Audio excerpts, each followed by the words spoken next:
The following program is brought to you by coronavirus and the newest in the beta coronavirus line, COVID-19. Coronavirus, bringing human misery for 8,000 years.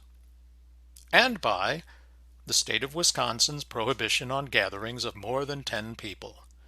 Wisconsin, forward. And by the faculty and staff of Lawrence University.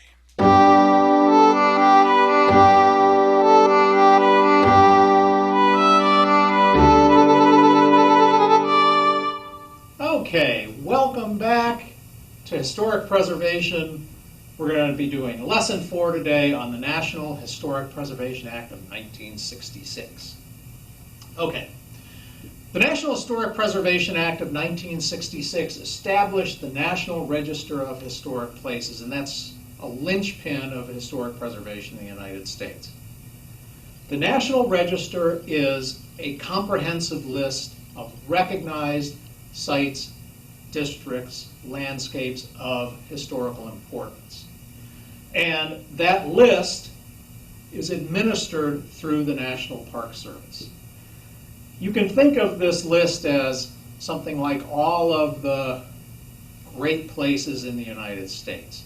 Not all of them, not very many of them are actually national parks or monuments, but you can see based on the Historic Sites Act that it makes sense for the National Register to be with the National Park Service because it would be from this list that potential national monuments or sites might be created.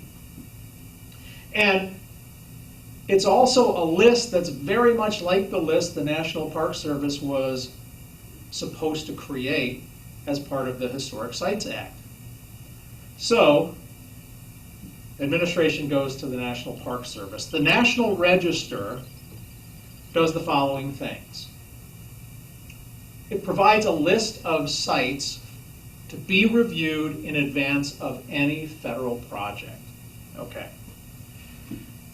Let's think about it this way. You're a federal agency.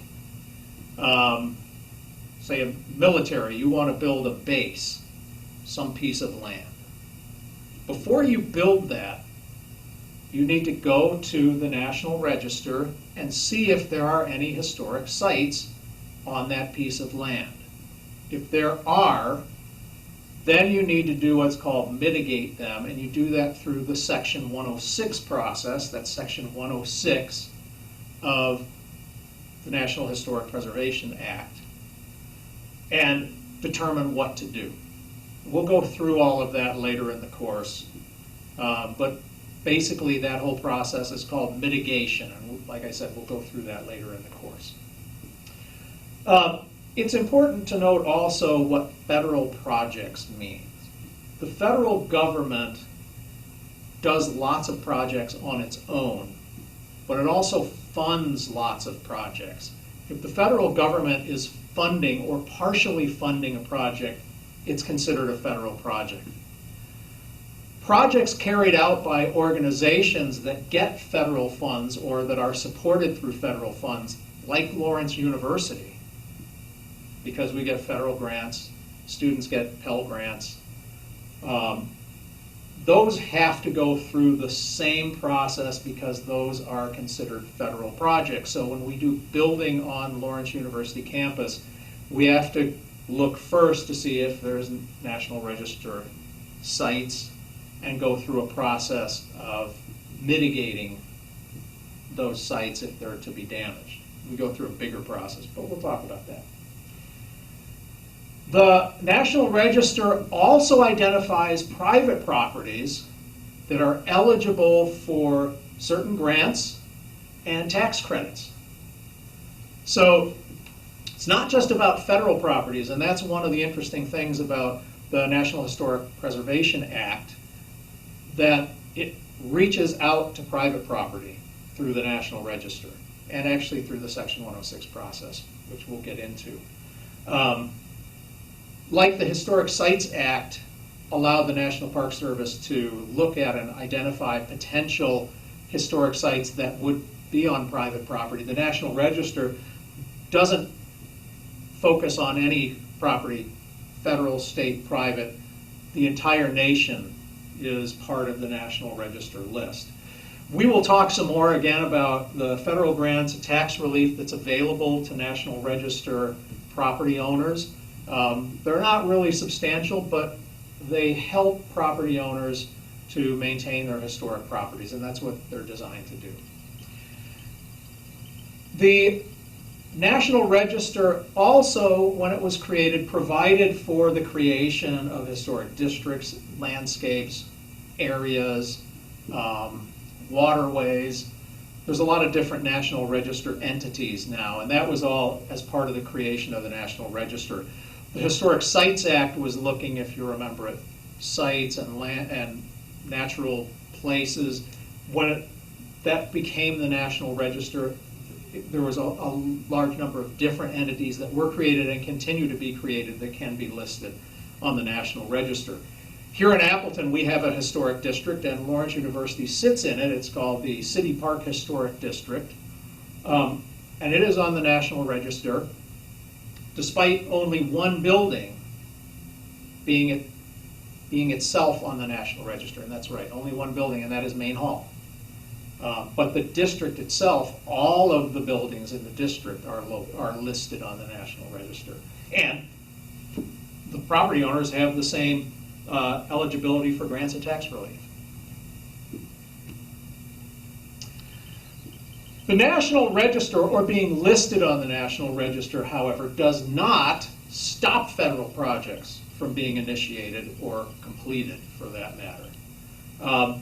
Just because there are National Register sites on a property does not mean that they will be preserved. It does not mean that a project can't happen.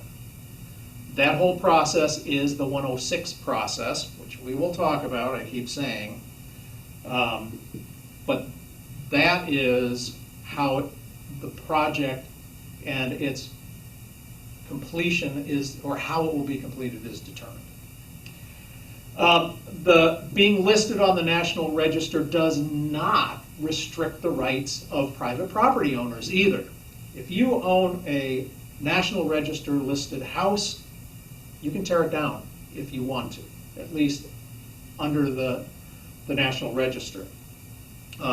There are some contingencies on that. There may be, as we talked about before, there may be state laws, there may be municipal ordinances that would curtail your ability to do that. And you may have received federal grants or tax credits that you would have received under the obligation of maintaining your property in National Register condition. So if you tore it down, you would have to pay those back. But being listed on the National Register does not constrain your rights. And that's a misunderstanding that actually impedes a lot of historic preservation. All right. The most important piece of the National Historic Preservation Act is called Section 106. Section 106 defines the process of reviewing all of those houses, sites, landscapes, whatever, in an area where a federal project is going to be done, and then figuring out what to do if some of those sites, houses, whatever, are going to be destroyed or damaged by the project. Now, the National Historic Preservation Act, addended by an executive order, or a couple of executive orders, I believe, extends that actually to what are called eligible properties. And this is something that we will need to talk about. It is a little confusing, but here's where it goes. Section 106 process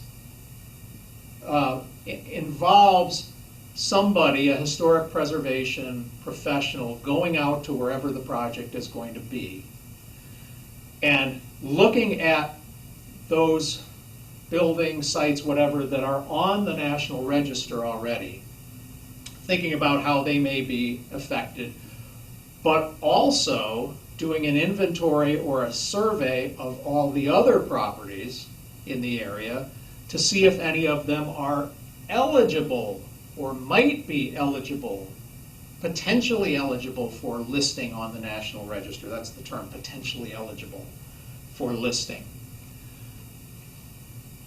A site or building or whatever that has been deemed potentially eligible for the National Register by a historic preservation professional has the same status legally under the 106 process as a property that is actually listed. So that's kind of interesting, isn't it? That listing, you have to be part of the Section 106 process. Your destruction or damage has to be part of the discussion.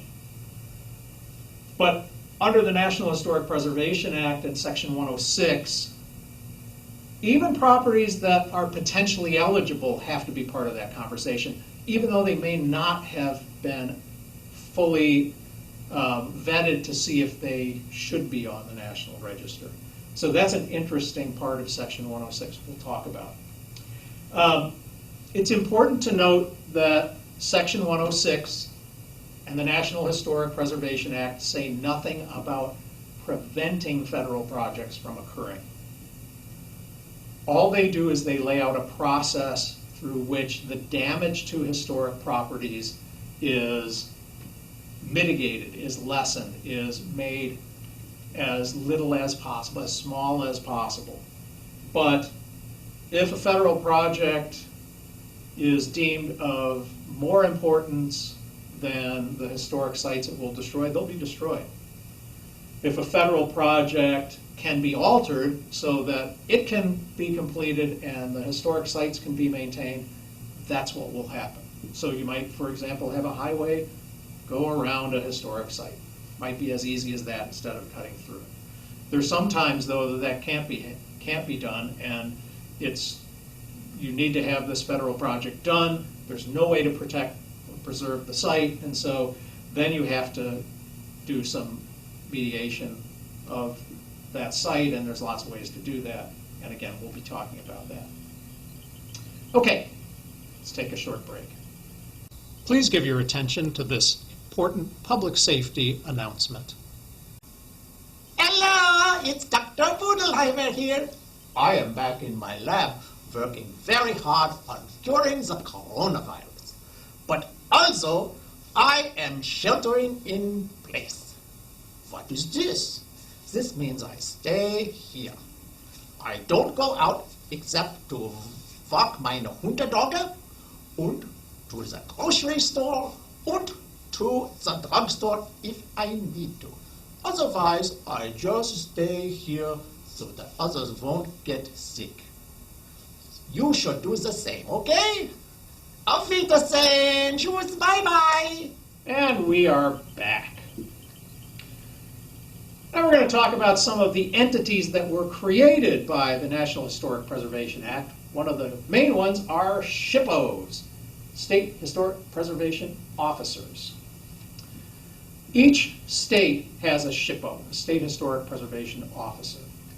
Those SHPOs are responsible for constructing and maintaining a list of National Register properties and National Register eligible properties in their state. And that is proactive. SHPOs are supposed to go out and actively find properties that are eligible for the National Register, and in fact encourage them to be listed. This kind of goes back to the Historic Sites Act, where the National Park Service is supposed to go out and find sites of national importance. The SHPOs are supposed to do that in their states. Go out, find historic properties that might be or should be on the National Register and maintain a list. They also oversee the Section 106 process as it's ongoing. So in any state in Wisconsin right now, there are dozens of projects ongoing that are undergoing Section 106 review. The SHPO oversees all that, coordinates it, makes sure it's being done right.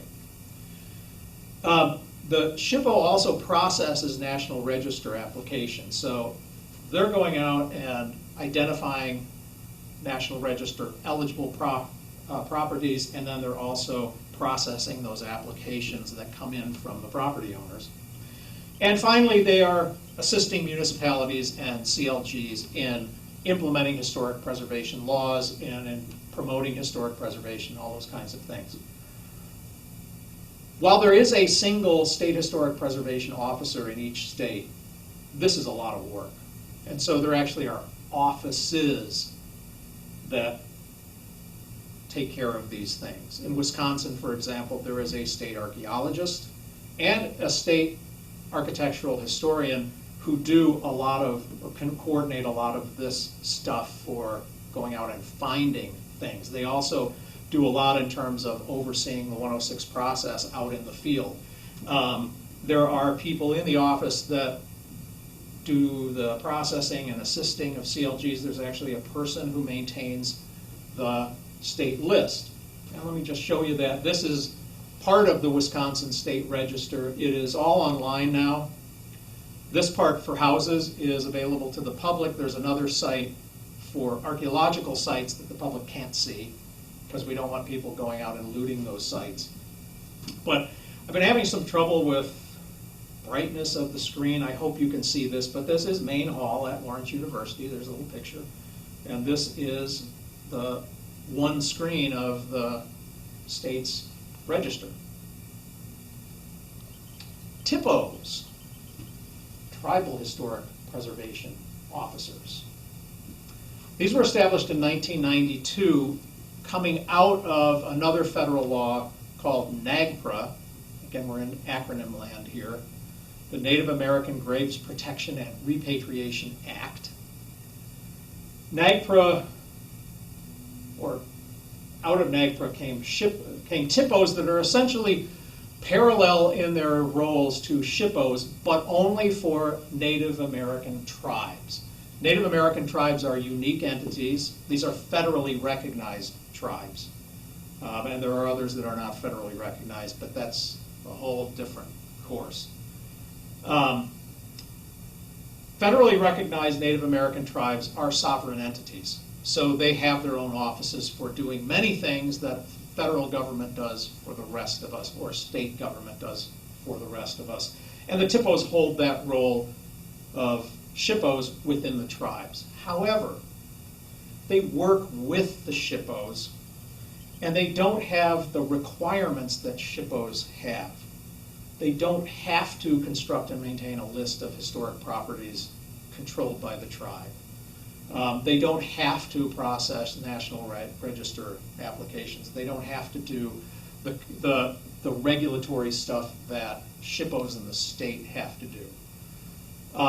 But they can if they want to. Typically they work with the SHPOs and are sort of either agree or disagree with what the SHPO is doing, and then they try and work out if they have disagreements. And the THPOs aid the SHPO doing their jobs. Largely what THPOs do in the United States is actually work on the preservation of cultural history, of tribal oral traditions and other traditions, and language in particular, and try to help those to persist, rather than dealing with structures and landscapes and all of those kinds of things. CLGs, Certified Local Governments. I hate this term because it's like, oh, the government is certified fresh. What does that even mean? Okay, it doesn't mean anything like it sounds what it means. Basically, a CLG is a Municipal Historic Preservation Commission that has been given powers by the state, by the SHPO's office, to do these things. We'll go through these. But basically what happens is that, is that the Historic Preservation Commission has had to establish a few structures within themselves and between themselves and a municipality. Once those are in place, they apply to be a certified local government. And if approved, and there's usually a back and forth before approving it, if approved, then they get the CLG stamp, and then that allows them to do these things. they can apply for historic preservation grants. They have status to be able to apply for a grant, either state or federal. They are provided the ability to conduct the preliminary review of National Register applications. And what that means is if a person in a given area, say Appleton, which has a CLG, wants to nominate a property for the National Register, they bring it to the Historic Preservation Commission, which goes through the first draft of that and then works with that individual or organization to complete and improve and literally make sure all of the boxes are checked on the application. And you'll see the application. It's a fairly complicated one, although not as complicated as some other stuff. And then once it's vetted by the CLG, it's sent then to the SHPO, who then evaluates it. Now, having been pre-evaluated by the CLG really simplifies the SHPO's job, and they normally just look it over and then send it on to the National Park Service for approval as a National Register structure or place. The CLGs also can make applications, although any individual can make a National Register application, but if it's coming from the CLG, the state and the National Park Service takes that very seriously. And then finally, they oversee municipal ordinances. They make sure that municipal ordinances are being adhered to, and they also have the ability to intervene to some extent on municipal ordinances, because being a certified local government doesn't mean they're just a Historic Preservation Commission. They have some standing of their own, and so they could, for example, as an entity, because they have standing, intervene at the state level, or I suppose even at the federal level, against municipality in which they exist. So they're sort of more than individuals, less than an actual government entity. They're certified local governments. Okay, we'll take another short break. And now, sport.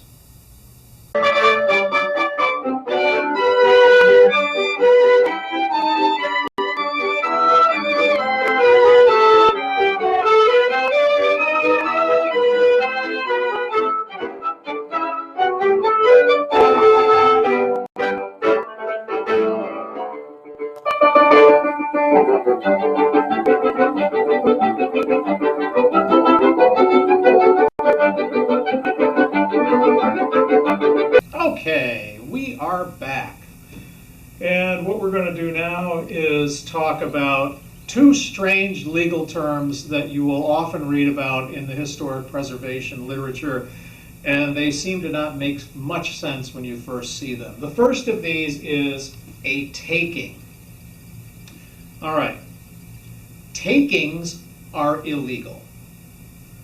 So we want to avoid them. Historic preservation wants to avoid takings. What is a taking? Okay.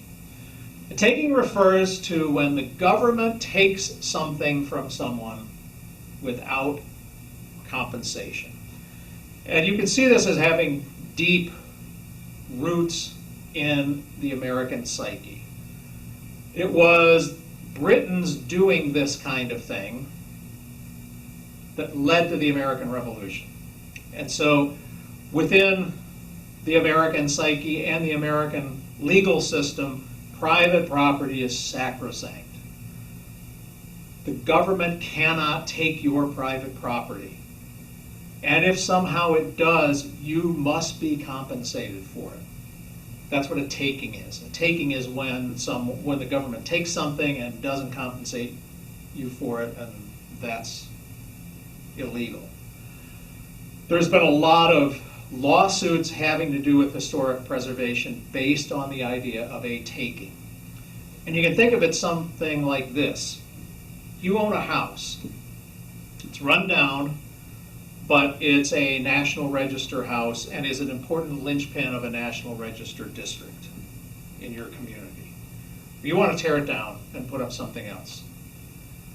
The local Historic Preservation Commission and the Planning Department don't give you a permit for doing that because they say it's a National Register property. It's of historic importance in the community. It's the linchpin of this historic district. You cannot tear it down. And in fact, they may go on and say, and in fact, you have to fix it up again. Okay. Preventing a person from tearing it down, is that a taking? Because you're keeping someone from using their property in a way they want to. And what about going on and making them rehabilitate the property or bring it back to code or to standards at least so that it looks nice? Is that a taking? Because you're forcing a private citizen to spend money on their property without compensating them for it. Is that a taking? Those are kinds of things that get litigated all the time in historic preservation law, and there isn't a clear answer to that. That's part of case law and precedent, and it varies from community to community. The other strange term you hear is air rights. All right. In big municipalities, cities, elsewhere, there is often a desire to build up because the land is not available.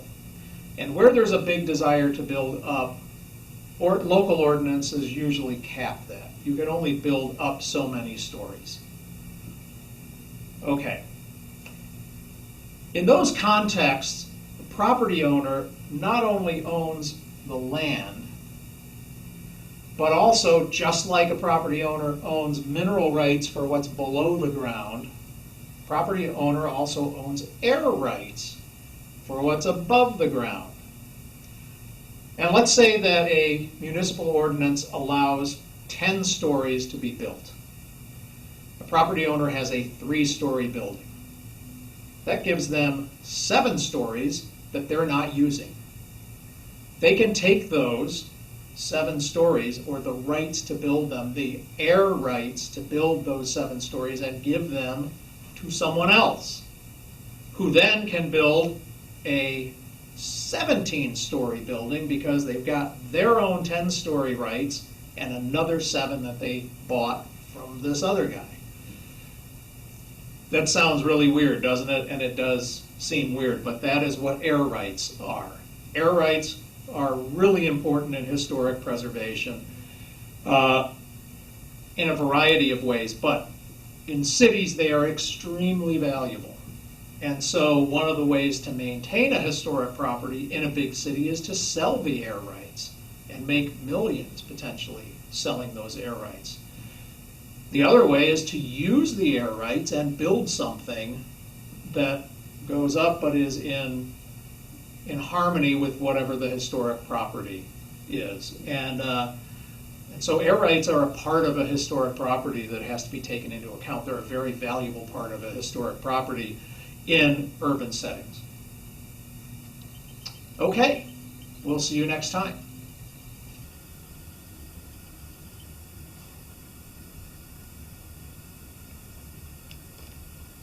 Oh, hi. Reading in this book, right at the start of chapter 3, there's an interesting quote out of the National Park Service Organic Act. And it says this: "The service thus established shall promote and regulate the use of the federal areas known as national parks, monuments, and reservations hereinafter specified by such means and measures as conform to the fundamental purpose of the said parks, monuments, and reservations, which purpose is to conserve the scenery and the natural and historic objects in the wildlife and the wildlife therein, and to provide for the enjoyment of the same in such a manner and by such means as will leave them unimpaired for the enjoyment of future generations." Now, we've talked at length about the purpose of historic preservation, and one of the big things we've talked about is the importance of identity creation. And even in the national parks, that sense of the frontiersman, the conquering of the wilderness, is important to the American imagination and American identity. This doesn't seem to have much of that in it. I'd like you to spend some time thinking about what this says and how it might be augmented to go beyond conserve the scenery, natural and historic resources, to provide for the enjoyment of the same. What beyond enjoyment should perhaps the National Park Service be looking for in its preservation efforts?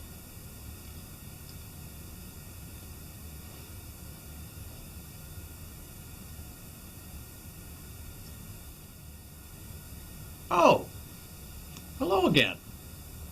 I'm still reading in this book, and on page 52, first page of chapter 3, there's a paragraph halfway down the page that says, "We create laws to regulate our behavior so that our society will be orderly and safe. Our best laws implement compromises that seem fair and reasonable to the majority without infringing on the basic rights of anyone, including people in the minority." Historic preservation law seems to take that quite seriously in giving basic rights to everyone, both the landowners and the public. Think a bit about that. How does historic preservation law balance, as it says here, what's fair and reasonable to the majority without infringing on the basic rights of anyone, including people in the minority? And is that the way it should be?